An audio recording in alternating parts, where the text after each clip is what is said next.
Faire une petite vidéo pour montrer comment on retire ou change l'amortisseur arrière de la MT-07. Donc là, si on voit bien, vous voyez, c'est l'amortisseur de la phase 3, donc avec le ressort noir.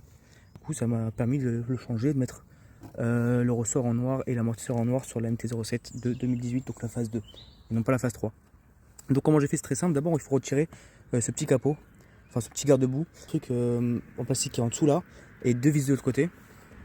Donc les deux autres vis, c'est celle-ci et celle-ci là. Dès que les trois points d'attache sont enlevés, du coup on peut retirer le garde-boue.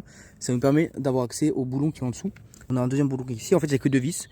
Toujours la laisser du coup sur la béquille pour l'instant. Et là, il faut qu'on débloque les deux boulons. Donc c'est très important de ne pas les enlever à ce moment-là. Il faut juste débloquer les boulons. Une fois que les boulons sont débloqués, à ce moment-là, il faudra mettre laisser la moto sur la béquille, mais trouver un cric de voiture et le mettre soit sur le pot, soit sur le carter qui est là-bas pour surélever en fait cette partie-là de la moto. Dès que cette partie-là est surélevée, concrètement, ça permet quoi? Ça permet d'avoir la moto qui est sur deux points d'appui et donc la roue arrière n'est plus sous tension, du moins l'amortisseur. Et donc à ce moment-là, on peut retirer les boulons, retirer les deux axes et enlever l'amortisseur. Donc là, on s'occupe du coup d'interchanger les deux amortisseurs et de mettre celui qu'on veut. Donc l'amortisseur noir ou le gris ou un nouveau. Une fois que du coup vous avez changé l'amortisseur, il faut remettre les deux axes. Vous mettez celui-là d'abord, ensuite vous mettez celui-là en surélevant un peu la roue. Normalement il sera délesté, donc vous la surélevez un peu avec les mains. Vous mettez l'axe et ensuite vous mettez les boulons. Et voilà, votre moto du coup a un nouvel amortisseur. Dites-moi si vous voulez que je fasse d'autres vidéos sur comment changer quoi que ce soit sur la moto.